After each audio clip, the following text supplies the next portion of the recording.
Buenos noches, all protocol observed. Arundhati Roy, that Indian writer, tells us another world is not only possible, she's on her way. On a quiet day, I can hear her breathing. And I wanted to open this evening's talk with those words. I bring very warm greetings from Kampala, Uganda. It is a great honor for me to stand here this evening before you, the honorable justices, employees of the Buenos Aires justice system, and all distinguished guests in the audience, to address you on a topic that is very dear to my heart. I would particularly like to thank Justice Alicia Ruz and Professor Paula Vituro from the Gender Office of the Supreme Court of the City of Buenos Aires for giving me this great opportunity.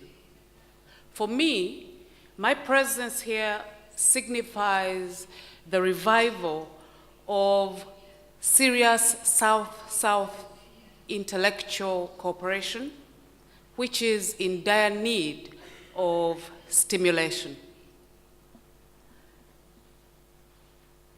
Is it just me, or are the rest of you also wondering what the hell a woman from Uganda, that land of transphobia and the Anti-Homosexuality Act, is doing standing at the podium in Buenos Aires, poised to talk to Argentinians who have the most liberal LGBT laws globally around transgenderism? I'm scratching my head thinking, shouldn't it be the other way around? Actually, we, the gender activists from Africa, often turn our eyes towards Latin America for inspiration. When I am speaking at conferences in the global north, I always cite best practice examples from the global south.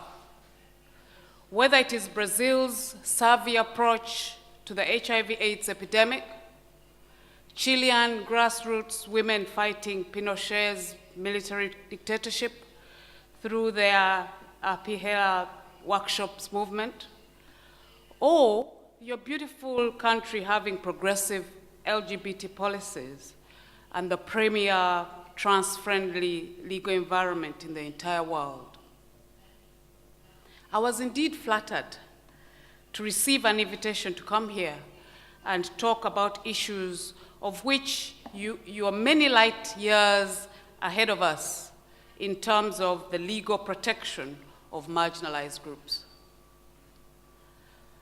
But like elsewhere in the world, women remain second-class citizens in Argentina, and despite passing the 2009 comprehensive law on the prevention, punishment, and elimination of violence against women in their interpersonal relations, as well as the 2012 Ley Édita de Género, gender identity law, many women and transgender people continue to suffer violence and discrimination even in this country. Indeed, women and transgender individuals are among the people that have carried the weight of oppression and gender expectations for too long. In many cases, activists and law reform movements seem to spring ahead of the consciousness of the rest of the population who struggle to move at the same pace. In my lecture this evening, I'm going to explore some critical issues that confront courts when dealing with two socially excluded groups, namely women and transgender people. I start with some remarks on the role of judges and of the judiciary in providing not simply good judgments, but in ensuring the delivery of social justice or what I call judgecraft. I will then make some remarks about the concept of gender as a common denominator in sex-related discrimination before looking at the phenomenon of intersectionality. The main goal of the lecture is to unpack how the complex sex-gender system works to prop up sexism and transphobia, and how our transformed understanding of this system will lead to better judgecraft. As will become clear, it is my view that both sexism and transphobia stem from gender-specific expectations in society and gender-essentialist attitudes. Both are largely a result of the hetero, patriarchal, capitalist system of power. I want to begin by restating a truism. It does not matter which country you're from. Standing before a judge in court of law is like standing before God. This is more so for litigants who seek justice because their future, their destiny, and actually, in many cases, their very lives are in the hands of the judges. Indeed, judges can be equated to small gods with a lot of power, including the power to condemn and punish. But judges also have the power to inject dignity and hope where there was none. That is why many powerless people whose very personhood is erased and invalidated by society, often run to judges for redress. I am talking about people who are othered and objectified, including raped women, battered women, abused children, people living with disabilities, exploited workers, people of color, people whose sexual orientation differs from the dominant one, or those with non-conforming gender identities, people living with HIV/AIDS. The list is endless.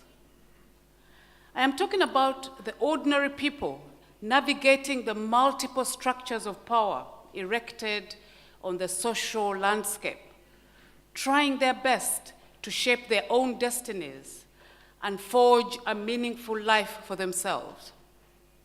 I am talking about everyday people seeking the basics of life: dignity, respect, and equality that come with the sanctity of human life. In many cases, such ordinary people look at you judges as their only hope, as people who will hold their hands and help them rise up against powerful forces all around. In short, to give real meaning to inclusive and substantive citizenship. That is a huge load of responsibility on the shoulders of judges. The duty to exercise judicial power is one of the pillars upon which social justice is built. In exercising this power, judges are supposed to flatten social hierarchies and democratize social interaction. This calls for very sharp judicial skills, or what some scholars described as judgecraft. But even the best judge, with all the knowledge and judgecrafting skills, is sometimes burdened with moral dilemmas in the course of their work. This happens when their personal and deeply embedded beliefs clash with legal standards that they're obliged to apply. At such moments, the rather stale and long-standing contention between law and morality rears its ugly head once again. So, do courts have a moral role to champion in society outside the written law? In other words, apart from those moral judgments expressed in statutes, should courts provide a moral compass to society where they deem society to be too immoral? Who determines what is moral? Is Judeo-Christian morality, for example, similar to Islamic morality? Is it possible to morally defend oppression and discrimination? Is morality sometimes used as a tool to advance certain socio-political interests? Should the disadvantages that people face in society be reinforced by the legal system? Is it possible for diverse moral systems to coexist? Indeed, it is very difficult, if not impossible, to declare universal morality or a consensus-oriented criteria for determining morality. This is extremely difficult to achieve in a diverse, robust society, let alone in court. Allow me to use two hypothetical examples to illustrate my point. Imagine a case where Camila complains to the Office of Domestic Violence about a rape committed by her estranged husband, who she abandoned 6 months prior to the sexual assault because of his excessive abuse. Although Camila now lives separately from her husband, they were not formally divorced. He had forced his way into her small rented room and raped her. The rape case ends up before a male judge who strongly believes in patriarchy and traditional family values. His views about the relations between men and women have been shaped by his upbringing, drawn from deep cultural and religious roots. This judge believes in the natural dominance of men and the wife's total submission to her husband. He believes that the accused husband rapist was simply fulfilling a sacred contract and views Camila as a vengeful, estranged wife. In the eyes of this judge, a man cannot possibly rape his wife.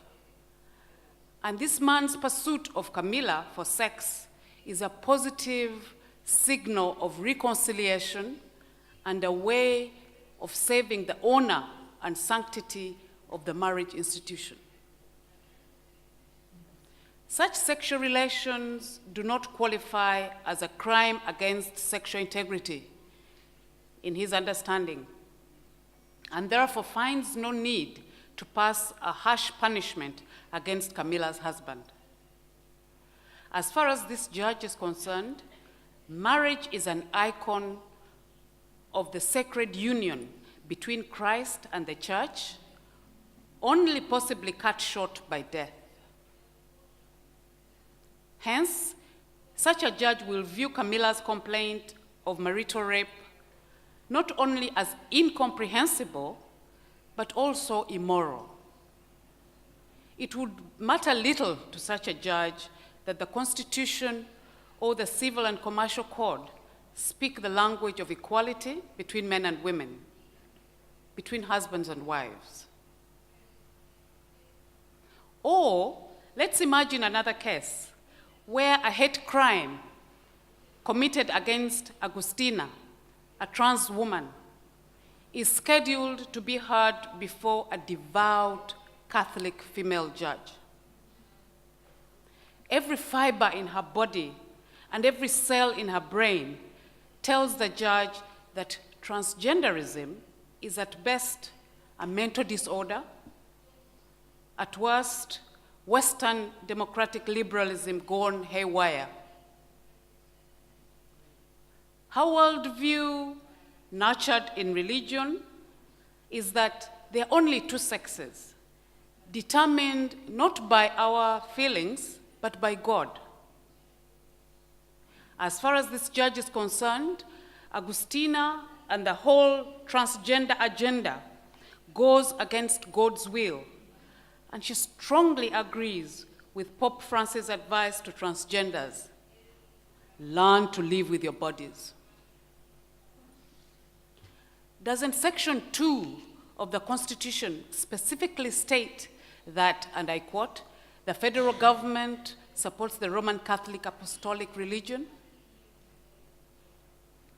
To this judge, transgenderism represents the height of Western imperialist decadence.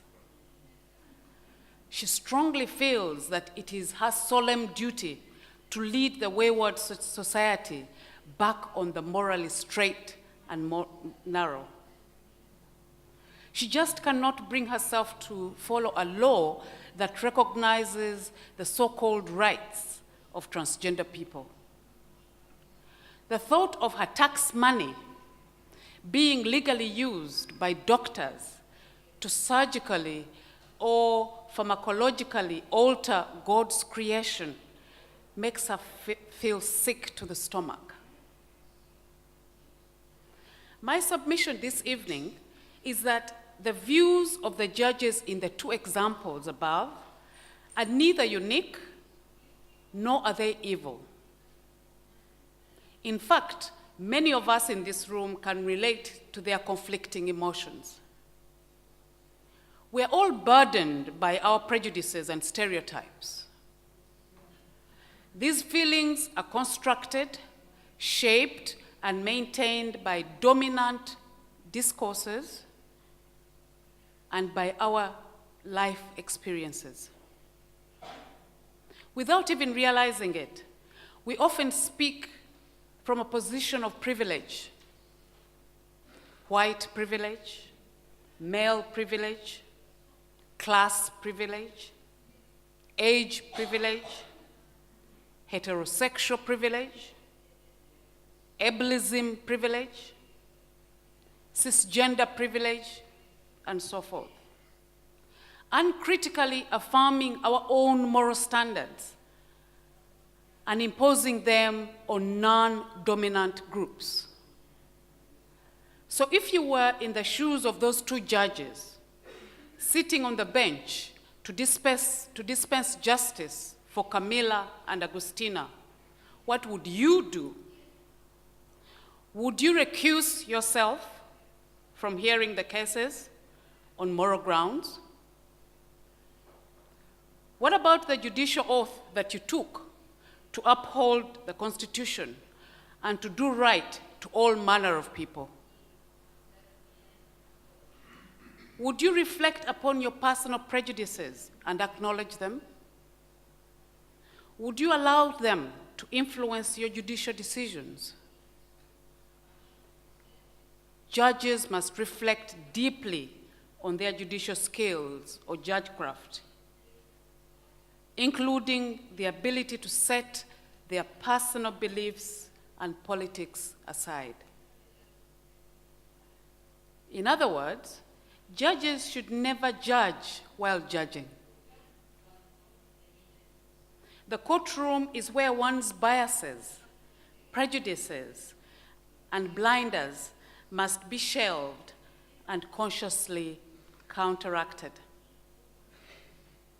Judgecraft helps to bridge knowledge and understanding, bridging the gap between judging and adjudicating.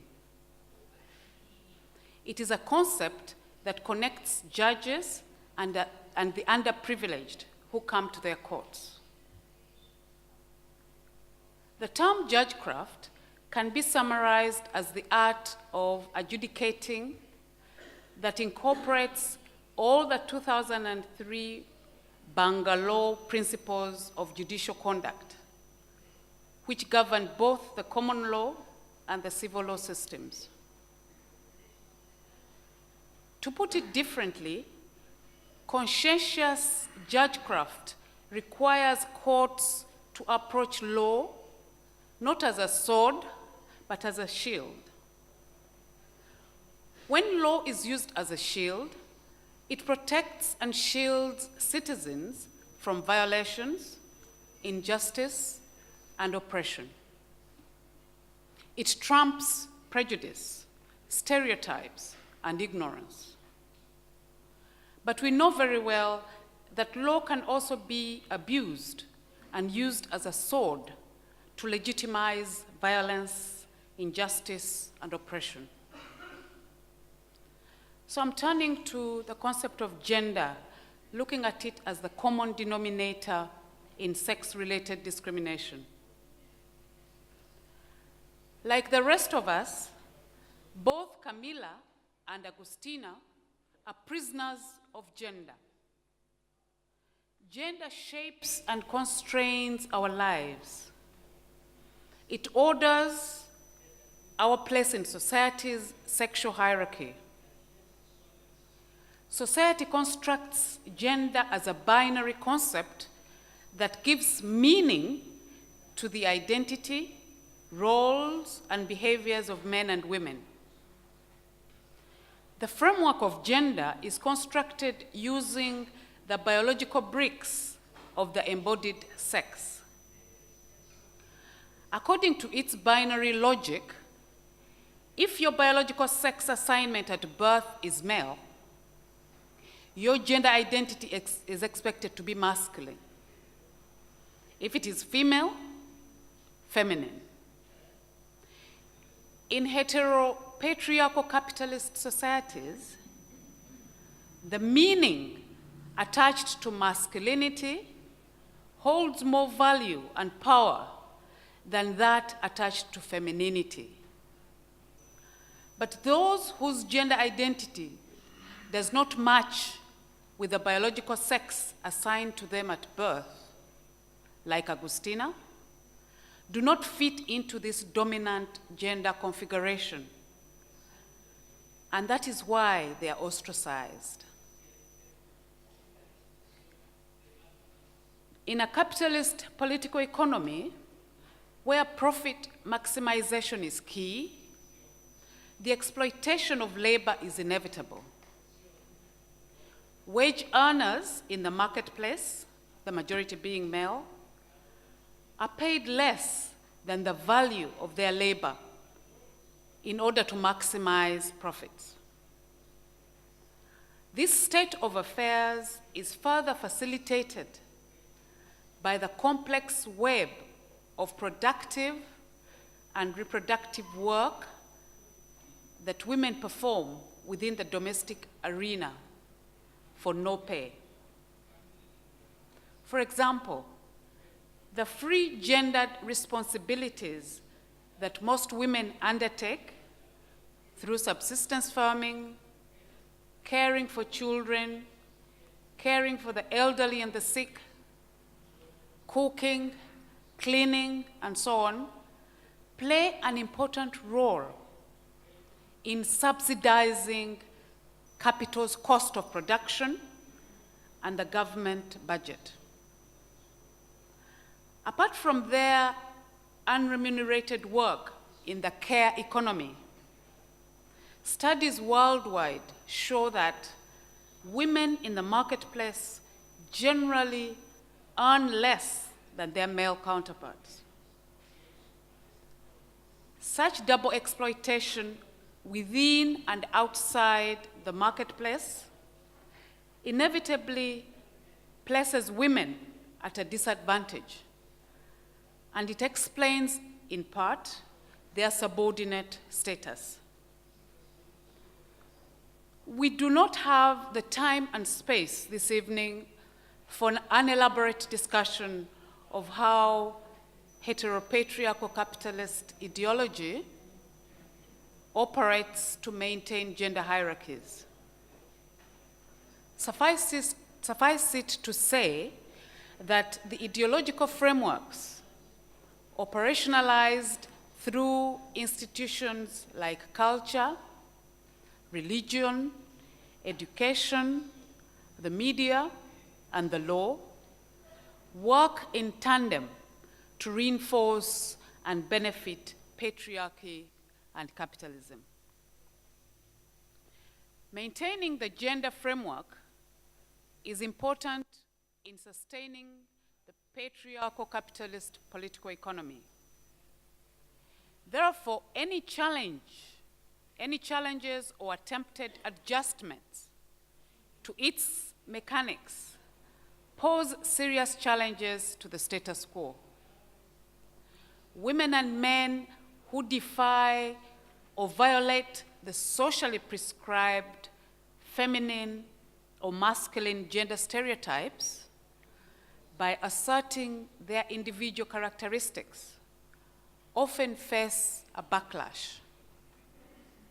If we do not measure up against gender expectations, we risk backlash in the form of violence, as well as social and legal penalties. Let's begin with Camilla's case. Relations between men and women are hierarchical reflections of power. Operating through institutions such as the family, religion, education, culture, law, and the media, men are positioned to rule over, oppress, and exploit women in different aspects of life. The same institutions help construct stereotypes as part of the social reality, deeply ingrained in people's attitudes. Gender stereotypes are used to justify and maintain the historical relations of power between men and women. Gender stereotypes, which are inculcated through generations and made to appear natural, actually serve to rationalize male dominance in society. The machismo male stereotypes, strong, dominant, virile, courageous breadwinner, as well as the Marianissimo female stereotypes, for example, pure, subservient, dependent, nurturing, selfless, and weak, all fit the patriarchal model perfectly. Not only do most people accept these stereotypes about masculinity and femininity as natural, and therefore not amenable to change, but also work hard to maintain them. When Camilla packed her things and left her abusive husband, she directly challenged feminine stereotypes and indirectly threatened the patriarchal status quo. Through the act of rape, the husband was reinstating his power and exerting control over Camilla. It was his logical expression of male machismo and putting Camilla back in her rightful place. The Constitution of the Argentine nation, together with several other federal laws, guarantee formal equality between all persons. But as several international human rights treaties recommend, particularly the Convention on the Elimination of All Forms of Discrimination Against Women, nations must go beyond de jure formal equality and ensure that men and women enjoy substantive or de facto equality. Argentina has ratified all the major international human rights treaties and is therefore obliged to adhere to the international standards set by those instruments. Let me move to Agustina's case. Most people around the world find it difficult to understand the idea of transgenderism let alone the lexicon associated with it. The 2012 Argentine gender identity law defines the term gender identity as, and I quote, the internal and individual experience of one's own gender according to each person's feelings, which may or may not correspond to the sex the person had when he or she was born, end quote. Reorienting our socialized minds to start thinking in non-binary ways can be quite challenging and overwhelming. What most of us know is limited to male, female, and the corresponding masculine, feminine. We have learned that normal people's self-identification always matches their physical anatomy. If you have a penis, you identify as male. And if you have a vagina, you identify as female. In other words, the sexual bricks determine our gender identity. Now, transgenderism is challenging us to abandon our deeply embedded binary thinking and to unlearn internalized mechanism of exclusion. Transgenderism demonstrates that issues relating to gender are much more complex, more nuanced, and more fluid than we have been made to believe. Like other transgender persons, Agustina does not conform to her assigned gender stereotyped roles and behavior. The act of transgressing gendered behavior of your assigned sex meddles with the hetero, patriarchal, capitalist equation associated with dominant males and subordinate females.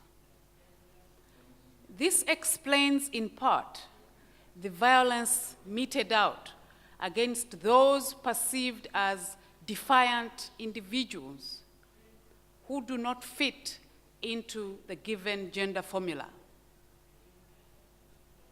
Many times, when we meet a human being whose sex we cannot determine with certainty, we get confused.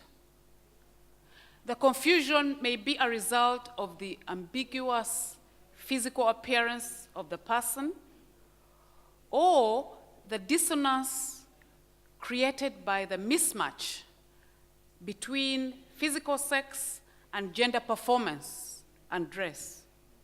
For example, you see someone, they are flat-chested and they have a deep voice, but they're wearing a skirt and they're exhibiting normative feminine gestures. When we are confronted with such a human being, most of us feel confused. We feel rattled, even paralyzed. We must know if this person is male or female. Why is this so? How come we are not simply content with the fact that we are in the presence of or interacting with a fellow human being? Why is it such a big deal for us to determine their sex? The answer lies in the fact that socially constructed gender is such a critical aspect of social interactions that without its guidance, we are at sea. The inversion of gender normativity causes mental instability. If I can't figure out whether you're male or female, I don't know how to relate to you. We are not taught how to deal with human beings, but with gendered beings.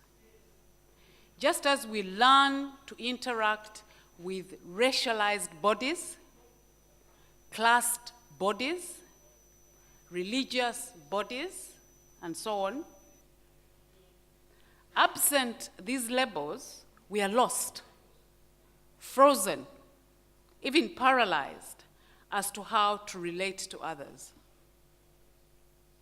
On the other hand, when we meet a person who presents as female and identifies as female without being privy to the fact that their biological origin is male, we know exactly how to relate to such a human being. Our gender, like race, class, and so on, shapes how we occupy space in the world and how the world receives us. Indeed, the sex-gender system provides us with a vital framework for social interactions, practices, hierarchies, and so on.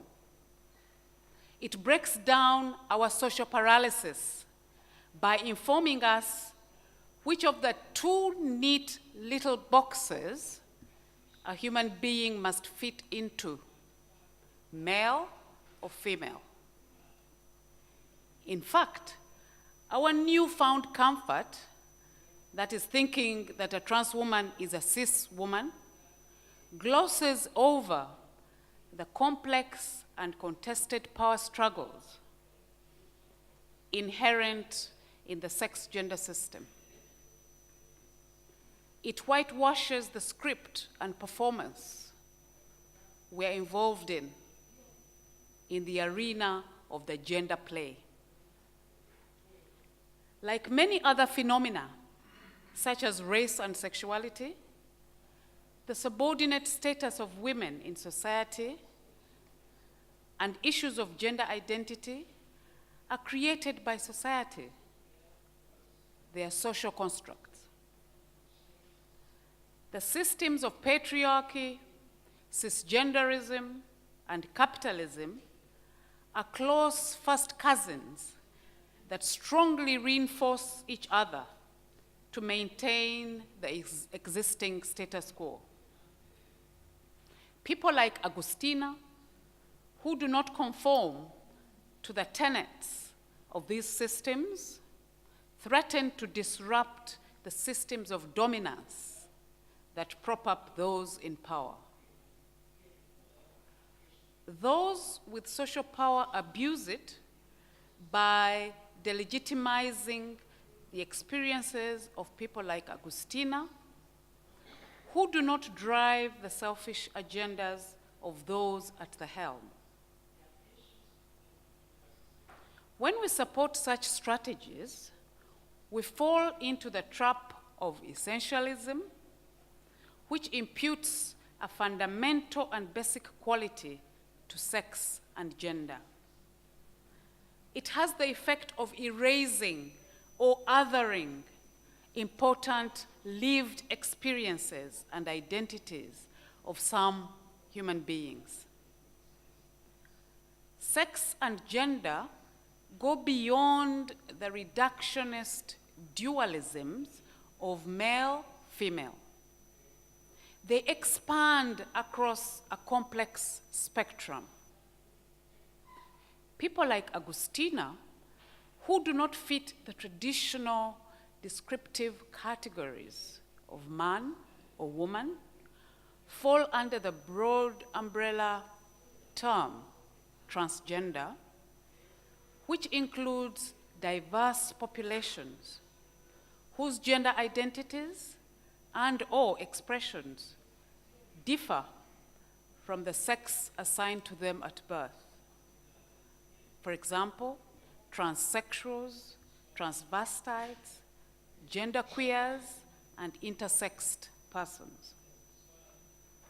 Sometimes referred to as gender benders, transgender people are individuals whose gender identity or expression differs from conventional expectations of masculinity and femininity. All transgender people strongly believe that self-identification is an inherent right of every human being.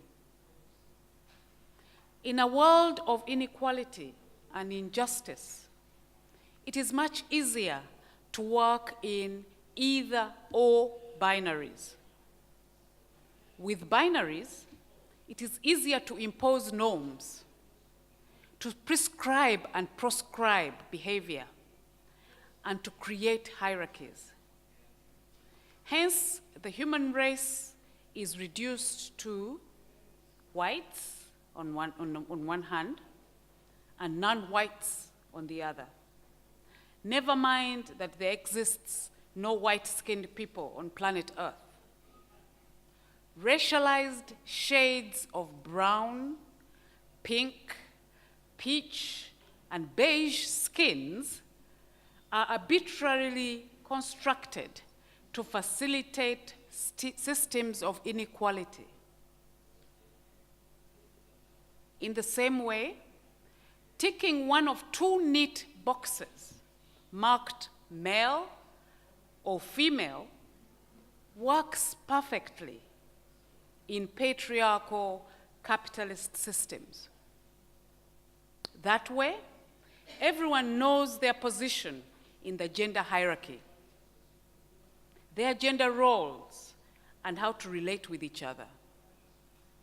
Agustina and others like her represent the complex and more nuanced model of sex gender that does not reside in two neat little boxes, but rather flows along a wide spectrum or sliding scale. The fact is that transgender people have always been part of every culture and society in recorded human history. However, international attention to their plight was mobilized only in the 20th century. Prior to the influence of colonialism and the dominance of Western ideologies, many societies around the world understood, and many still do, that gender distinctions are more fluid and complex than the binary of male-female. It is extremely important that we take time to understand and fully appreciate issues of gender politics in order to dispense justice to all. Today, there are many indigenous cultures around the world that recognize sex not as a binary, but as a continuum on a spectrum scale. These include, for example, the two-spirited people, Badash, among the Native American Navajo, the Hijra in India, the Kwolu Otmwal of the Sambian people in Papua New Guinea, the Fa Afafine in Samoa, and the Katoi in Thailand. Perhaps the most striking of such cultures is that of the Bugis people in South Sulawesi, Indonesia, who recognize 5 different genders. The work of theorists like Michel Foucault, Judith Butler, and Fausto Starling helps us make the link between body politics and gender identity. As an important site of power, the human body plays a crucial role in producing and sustaining power knowledge dynamics.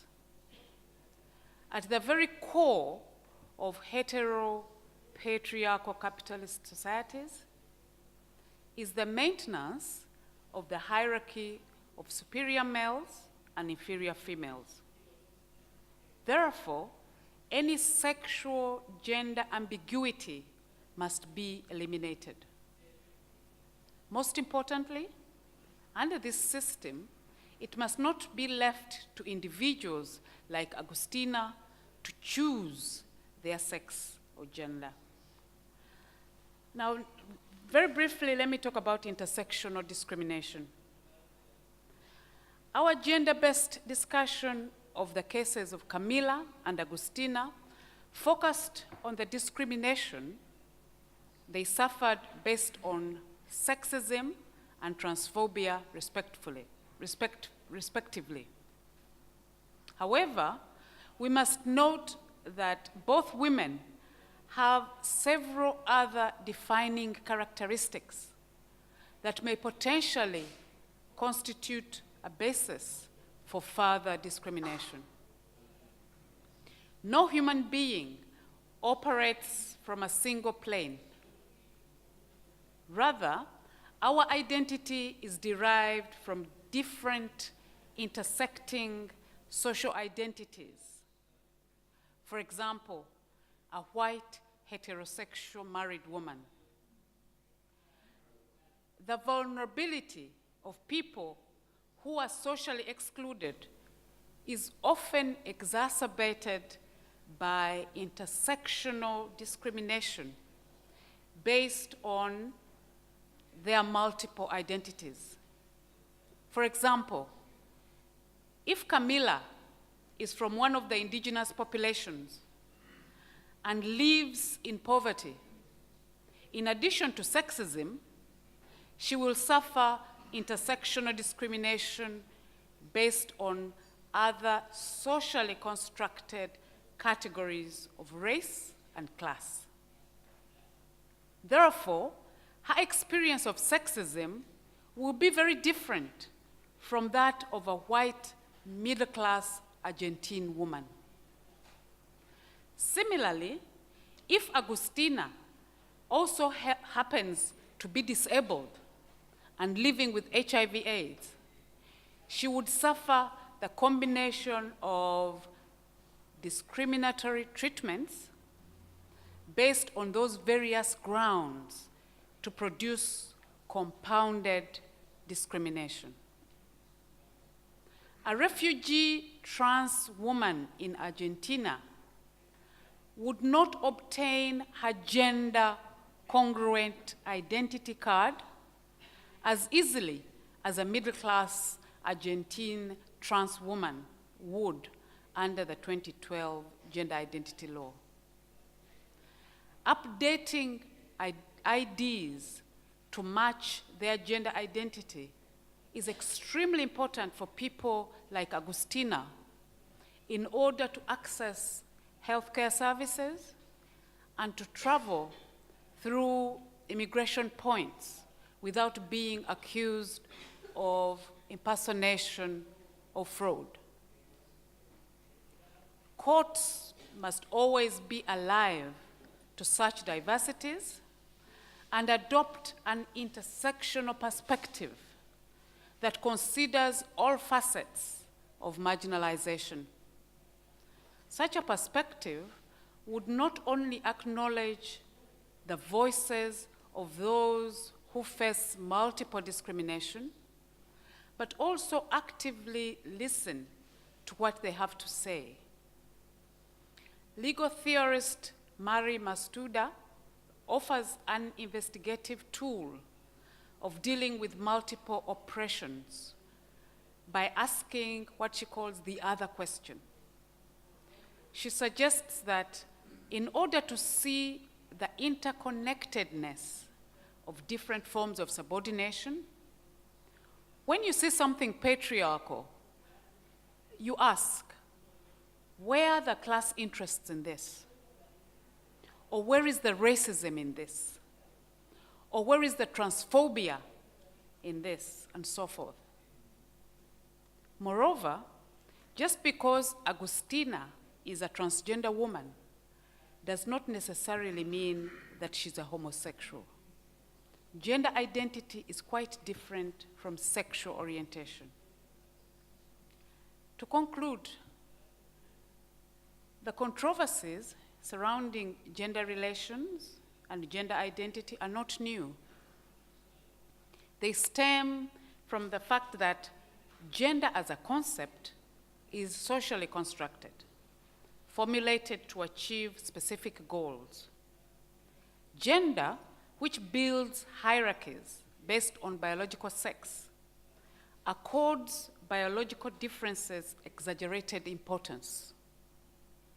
It blurs the fact that, in reality, there are more differences within sexes than between them.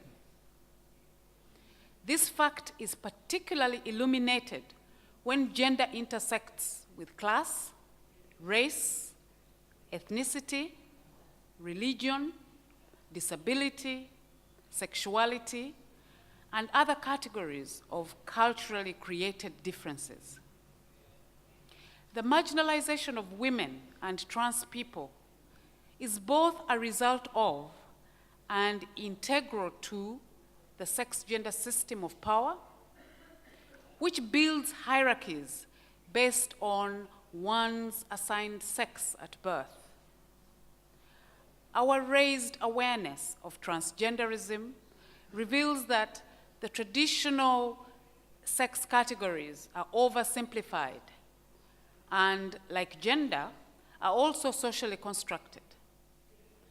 Rather than a binary categorization of biological sex, we should be talking of a spectrum of sex that captures the diversity of humanity.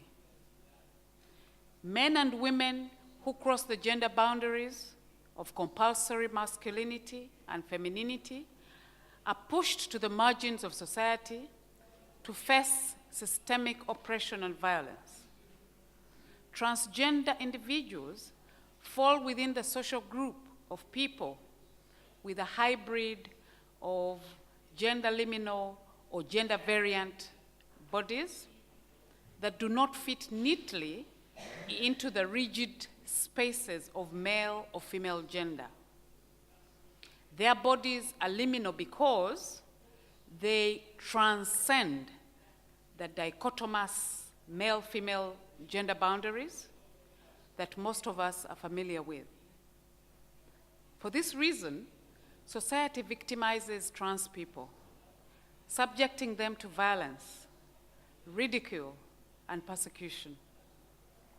When courts place blinders to these realities, they conspire with biomedical technologies of gender to deny people the right to self-identify their gender.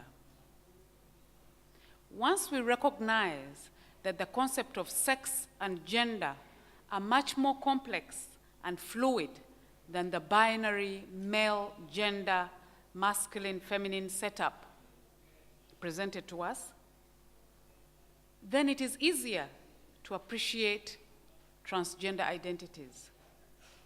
There is no essence, nor a single unifying quality that defines the social group called women, or men for that matter. It is in the interest of the patriarchal capitalist system to label men and women who do not conform to the cisgender system somehow as failed men or failed women. But it is difficult to explain why any human being would subject themselves to such vulnerabilities and inequalities by identifying as transgender, other than the fact that they wish to be true to who they are. We need to take a leaf from those inclusive communities around the world that embrace the diversity of gender identities and live harmoniously, showing mutual respect and dignity to one another.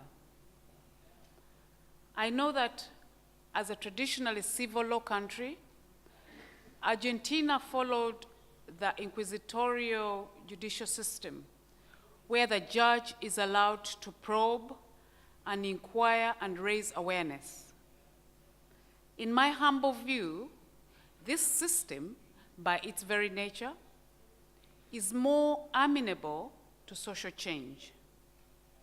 Today, your country is moving to adopt the adversarial judicial system of common law or a hybrid of the two judicial systems. I think this is rather unfortunate because common law judges who act like referees under the accusatorial system are less likely to dispense justice.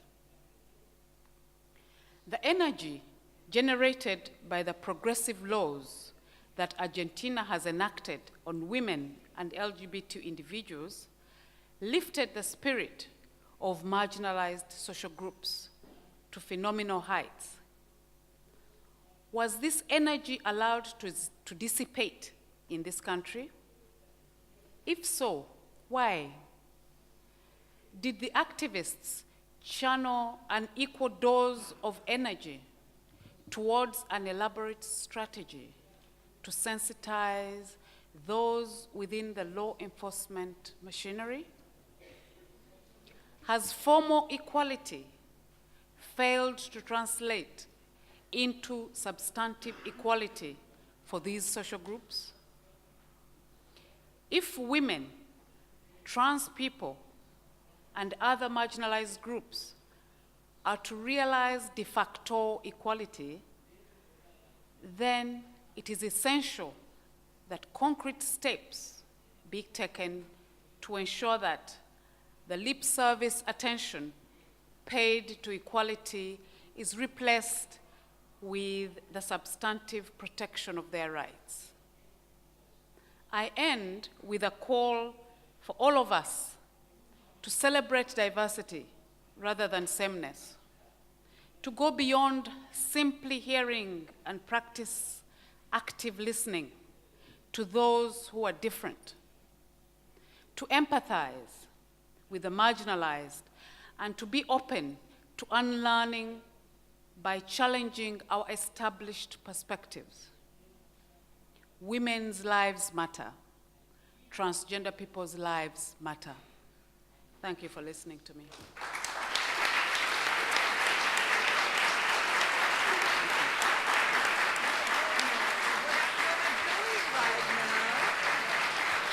Thank you.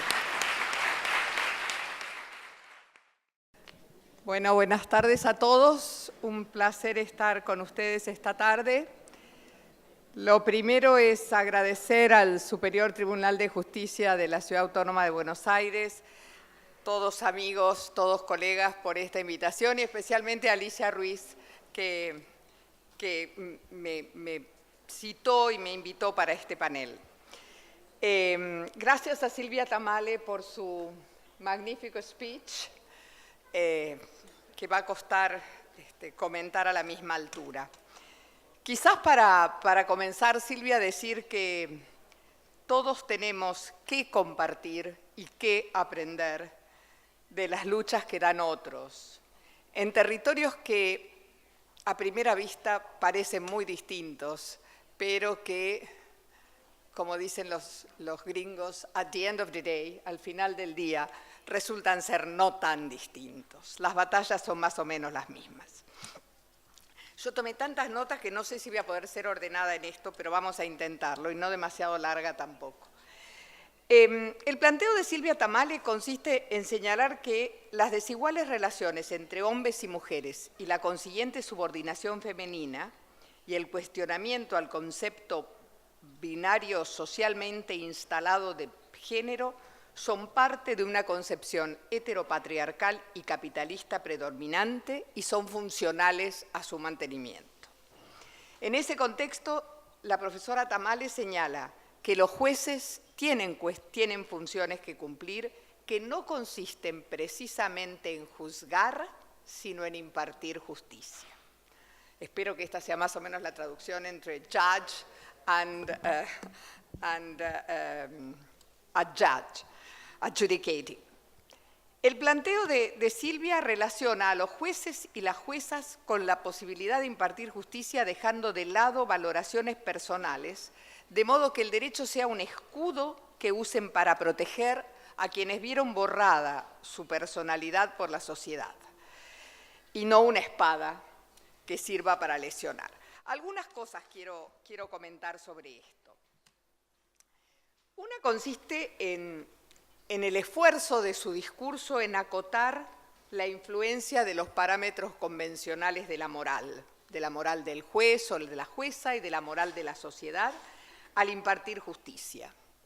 Ni Sylvia, Tamale ni yo somos juezas y entonces con algún grado de sentirnos mortales les decimos a las juezas y a los jueces que ustedes son como nosotras. Son tan mortales como nosotras. Tienen un oficio distinto del nuestro, tienen el oficio de impartir justicia, de solucionar nuestros conflictos y también el de hacernos visibles o portadores de ciertas reivindicaciones. Los jueces y las juezas son como nosotros, altos y bajos, rubios y no tan rubios, más delgados y menos delgados. En el contexto nacional son de Boca o de River, son peronistas o radicales. Pero todos esperamos que pongan esos datos de lado cuando se ocupen de nosotros. Dicho con un poco menos de ironía, todos esperamos que quien es nombrado juez o jueza tenga capacidad para poder superar no solo estereotipos imperantes en la sociedad, sino también los estereotipos que propiamente se haya elaborado. Entendemos que esto no es fácil, pero bueno, esta es una de las grandes diferencias entre quienes imparten justicia y quienes no lo hacemos. Sylvia decía que debe haber algo que ella llamó el judgecraft, que es algo así como una elaboración judicial, que debería incorporar todos los valores de los principios de Bangalore sobre la independencia de los jueces. Si uno los piensa más cerca, se trata ni más ni menos que de tener una conformación de poder judicial que sea tanto o más diversa que la sociedad en la que estamos. Diversidad en todos los sentidos. Y esa diversidad tiene como presupuesto, me parece a mí, la garantía del Estado del más amplio acceso a la educación universitaria. Digo, lo que todos queremos es que todos puedan llegar a candidatear para ser jueces, porque todos puedan reunir los requisitos, y no solamente, como diría Sylvia, los blancos, machos y propietarios. Digo, que se pueda acceder al Poder Judicial desde una serie de otros lugares que tiene la sociedad, que por supuesto nos incluye a las mujeres. El debate de por qué las mujeres tenemos que estar en el Poder Judicial es un debate que pasa desde la distinta mirada que tenemos hasta los argumentos un poco más gruesos de la igualdad y de la equidad. Sylvia dice también que, refiriéndose a la moral de los jueces, que no debe ser la moral de los jueces la que impere, porque no debe ser que el juez juzgue, sino que imparta justicia. Hace algún tiempo tuve el privilegio de ser la relatora sobre la independencia de jueces y abogados para Naciones Unidas, y dije en más de una oportunidad, carente de toda originalidad, porque quienes me precedieron ya lo habían dicho, que quienes ejercen la judicatura deben ser independientes y que además deben de parecerlo, pero que deben ser genuinamente independientes. Yo no creo que podamos hablar de una moralidad universal. Parecería que de todos los criterios que tiene el derecho, el de la moral es el que tiene mejor creados los parámetros de tiempo y de espacio. La moral no es igual a todo lo largo de los tiempos, ni es igual en todos los espacios.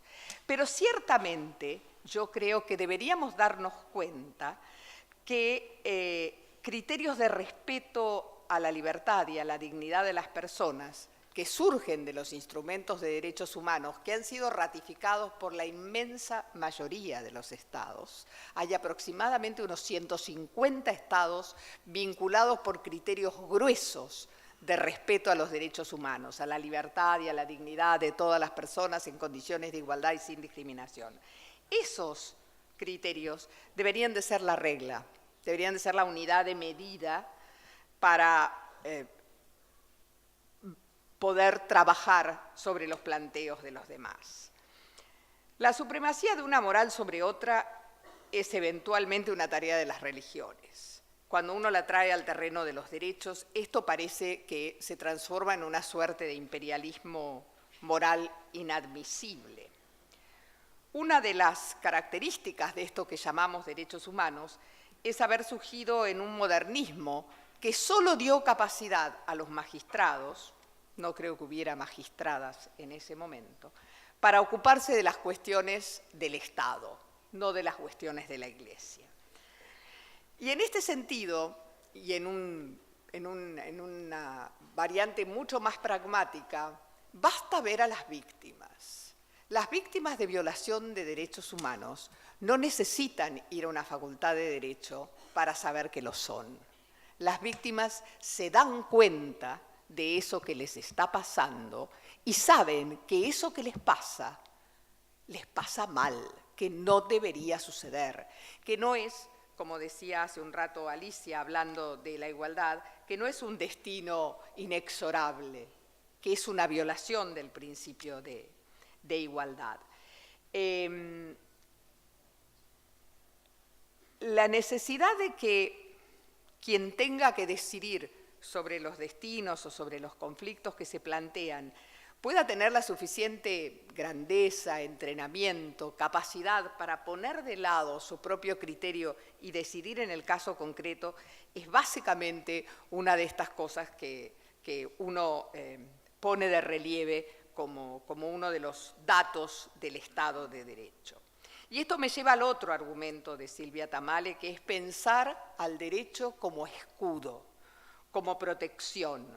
Y cuando la escuchaba no podía sino recrear el discurso local del garantismo versus no garantismo, que en su versión local apunta casi a características personales de los jueces, con lo cual uno tendría que tener un sorteo para ver a ver qué características tiene el juez que está de turno hoy, cuando en realidad deberían de tratarse de características que predicamos del orden jurídico, de un orden jurídico construido con una serie de valores, con una serie de respetos. Como explicaba nuestra invitada, si la Argentina se comprometió por una cantidad importante de tratados internacionales de derechos humanos y además les otorgó a varios de ellos estatura constitucional, eso significa que los principios básicos de esos derechos humanos deberían de formar parte del bagaje cultural y jurídico de quienes imparten justicia. La igualdad, y esto es casi un Pinto básico, como diría algún alumno, la igualdad es la nota revolucionaria de la noción de derechos humanos. Digo, cosas parecidas a los derechos humanos existieron en muchos lugares del mundo, mucho antes de la segunda mitad del siglo pasado, del siglo XX.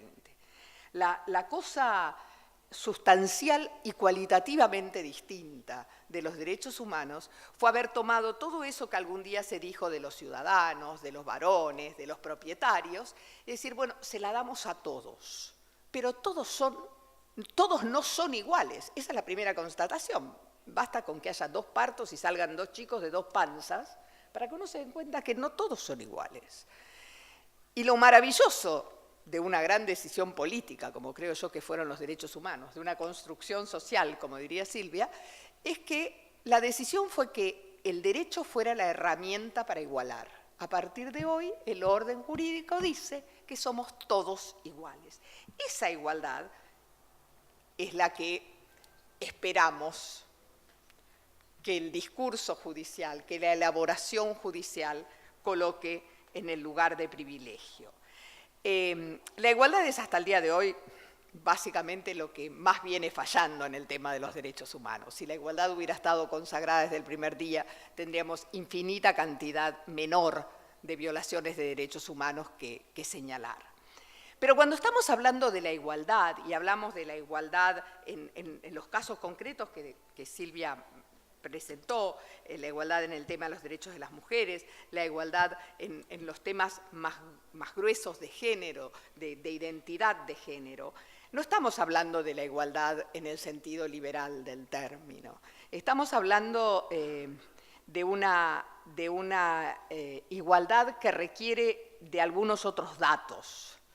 El sentido liberal era somos todos iguales y cada uno de nosotros está en condiciones de diseñar su plan de vida.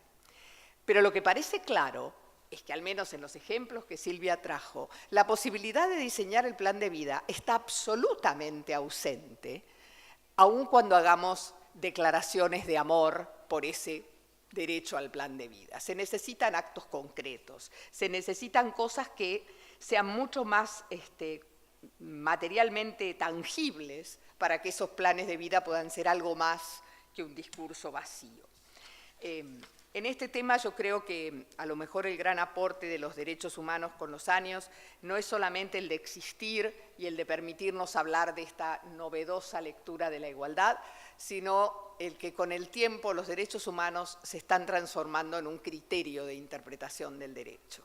Digo, hoy no toleramos una interpretación del derecho que se lleve puesta, I'm so sorry for the interpreters, que se lleve puesta la libertad y la dignidad de las personas. Digo, esto me parece que es un dato.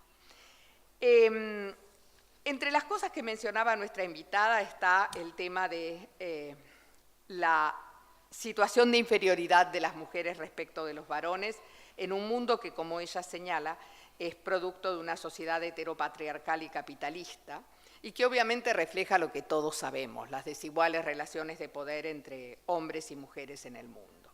Argentina, y ella lo dijo, tiene hoy normas nacionales e internacionales que superan esa desigualdad, pero todos sabemos que esto no es solo cuestión de leyes, no es solo cuestión de tener leyes o de cambiar las leyes, sino también de ocuparse de los ámbitos normativos no legislados, de las costumbres, de la moral, de lo que todos los días estamos dispuestos a aceptar del que tenemos al lado.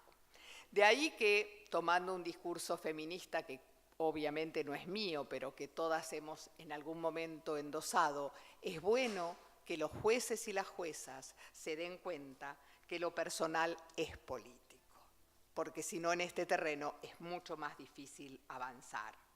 Por eso también es importante que superemos la noción esa liberal de igualdad para poder trabajar igualdades estructurales, para poder incorporar datos históricos y sociales que den cuenta del fenómeno estructural de sometimiento de ciertos sectores de la sociedad, en este caso concreto el de las mujeres.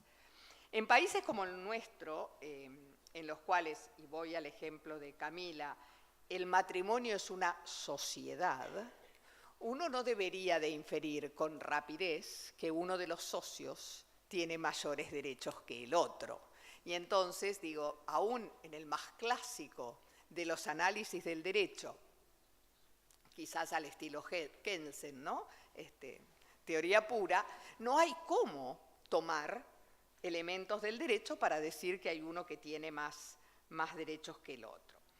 El caso de Camila, obviamente, es un caso que cae en la definición de violencia contra la mujer que hizo suya la Convención para la Eliminación de la Violencia contra la Mujer, la de Belém do Pará, pero que también hizo suya la Convención de la CEDAW, la Convención para la Eliminación de la Discriminación contra la Mujer.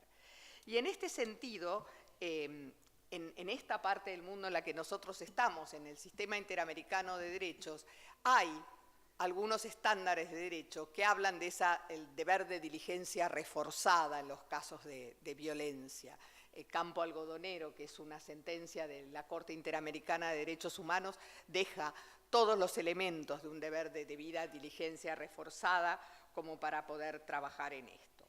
Quizás lo más interesante de esta mirada de los órganos de aplicación de tratados respecto de las normas sobre los derechos de las mujeres, es cómo esos órganos han logrado armar un sistema cultural particular respecto de los derechos de las mujeres. Los colectivos de mujeres en el mundo se han manifestado respecto de una enorme cantidad de circunstancias y de situaciones que significan sometimiento, violación, discriminación, violencia lisa y llana a los ojos de cualquiera. Y está bueno esto de entender que las normas internacionales de derechos humanos, que fueron durante muchos años neutras en materia de sexo y de género, que no se ocuparon especialmente de los derechos de las mujeres porque la tendencia universalista se llevaba puesto de que son los derechos de todos y toda persona nos incluye a nosotras, aunque nos dejara fuera en alguna sociedad. Esta lectura, este declinar los derechos humanos en la cabeza de nosotras las mujeres, creo que provee, con la legitimación que da el Comité de la CEDAW y esa composición plural con mujeres de todos lados, etcétera, una suerte de argumentación o de bolsa de argumentos que replican con un endoso femenino mayoritario a los valores de la modernidad secular y global. Es un poco la idea. Sylvia hablaba de la interseccionalidad, ¿no? Cuando cruzamos los parámetros de género con otros, como en el caso de Camila, cuando cruzamos el tema de la violencia con el de la pobreza, la marginalidad, y obviamente ahí los resultados son peores. Yo la escuchaba y no podía sino pensar en un caballito de batalla absolutamente recurrente en los discursos sobre género, como el del aborto. ¿Cuándo sale el aborto a la primera página de los diarios?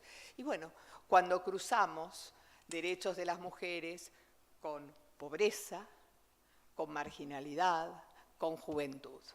Solo las mujeres jóvenes y pobres son las que producen los casos de aborto que llegan al Poder Judicial.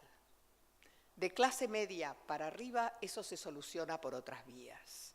Por eso es importante que tengamos claro eso, ¿no? El caso de Belén, para seguir con los ejemplos locales, es ese fantasma. Belén tendría que haber abortado. ¿Cómo no abortó? Esto era un aborto y finalmente no lo era. Por eso me parece que es importante, y no lo digo porque Elena Hayton esté acá, pero es importante el fallo FAL de la Corte Suprema de Justicia Argentina, porque habla en castellano para que le entienda cualquier ciudadano y ciudadana, y no para que entendamos esotéricamente los que estudiamos Derecho, y porque habló de cuestiones conocidas por todos, pero de las que nadie había hablado con ese lenguaje hasta ese momento. Dos palabras sobre identidades de género y cierro porque ya está como largo esto. Todos sabemos que las identidades de género son múltiples y que no corresponde sino a cada uno de nosotros ejercer la opción, su opción. Y eso, como señalaba Sylvia Tamale, es una revolución, porque hasta entonces esto era binario, o blanco o negro, o hombre o mujer, y no hay más opciones en el panorama. Lo que es claro es que el derecho no crea las distintas identidades de género. Esas están. Lo que el derecho hace es ocuparse de ellas. En todo caso, formatearlas, darles un respaldo, dotarlas de contexto, brindarles elementos. Pero la gente, el fenómeno de la identidad de género, más allá del concepto binario de si soy hombre o soy mujer, no es algo que haya inventado el derecho, es un producto de la sociedad humana, y el derecho solo tiene que estar ahí para decir cómo lo tratamos, cómo hacemos para que esto otorgue deberes y derechos en igualdad con otros. Y es clara que si en esas circunstancias la asignación y el reconocimiento de derechos se omite, estamos violando el derecho, estamos violando el orden jurídico. Excluir a esa multiplicidad de identidades de género del dominio territorial, de poder decir esto se hace así porque en esta comunidad lo hacemos de esta manera, es básicamente vedar el ejercicio de un derecho protegido. Es invisibilizar cosas que la sociedad tiene. Y acá dos ejemplos. Hace mucho más de 20 años, el Poder Judicial argentino no estuvo feliz hablando de la comunidad homosexual argentina. En el caso de la CHA, cuando la CHA pidió ser registrada en la Inspección de Personas Jurídicas. Varios años después, hará 10 años más o menos, la Corte se pronunció sobre el registro de la Asociación de Lucha por la Identidad Travesti Transexual y ahí estuvo importante, porque hoy un párrafo, son 2 líneas nada más. La CHA fue vetado el pedido de la CHA con argumentos basados en el orden público, que es una de esas cosas que autoriza todo, permite todo entra y sale del orden público. En el 2006, cuando la Corte cambia de criterio, dice el orden público, el bien común, es el de todas las personas, las que suelen agruparse según intereses dispares, contando con que toda la sociedad contemporánea es necesariamente plural, esto es, compuesta por personas con diferentes preferencias, visiones del mundo, intereses, proyectos, etc. Yo creo que esta fue por tomar solamente una de las situaciones en las cuales uno puede decir que la Corte ayudó a solucionar algunos conflictos sociales.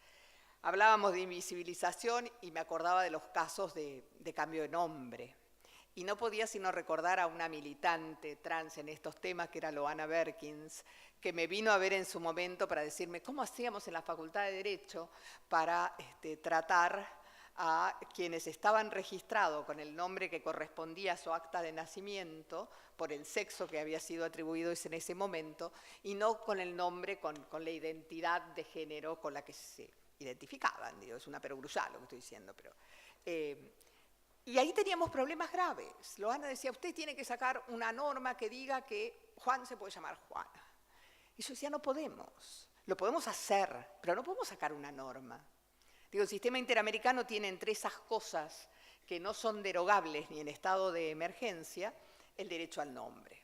Y Argentina, con una enorme cantidad de niños desaparecidos y con problemas de identidad pendientes hasta el día de hoy, no puede permitir que esto pase. Digo, tenemos personas que están registradas en la facultad y en otros establecimientos educacionales con el nombre que le dieron sus apropiadores y que estaban esperando que el juez civil competente le hiciera espacio al nombre de elección de sus padres biológicos o al de su elección.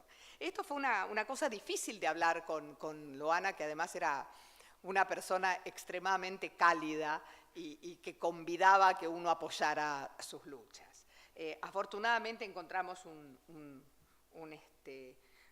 modus vivendi que nos permitió tener arreglos provisorios al interior de la facultad sin tocar los registros y en el interín salió la ley. Pero esto también explica algunas de los estereotipos de nuestras sociedades.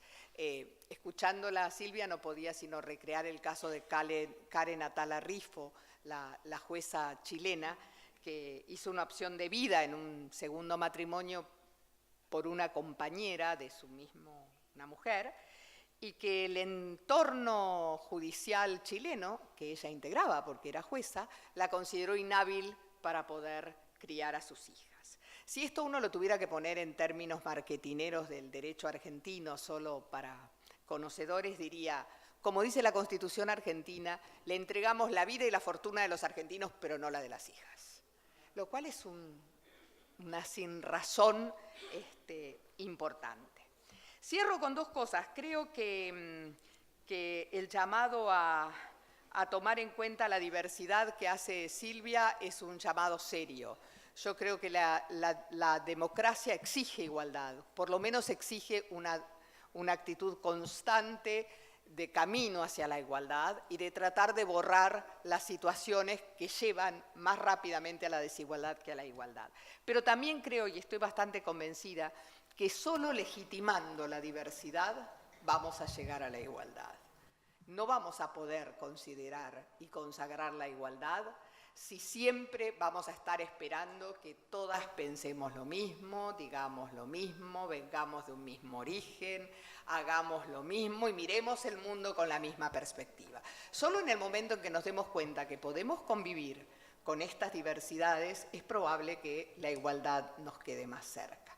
Gracias Alicia por esta invitación, gracias Silvia por la magnífica charla.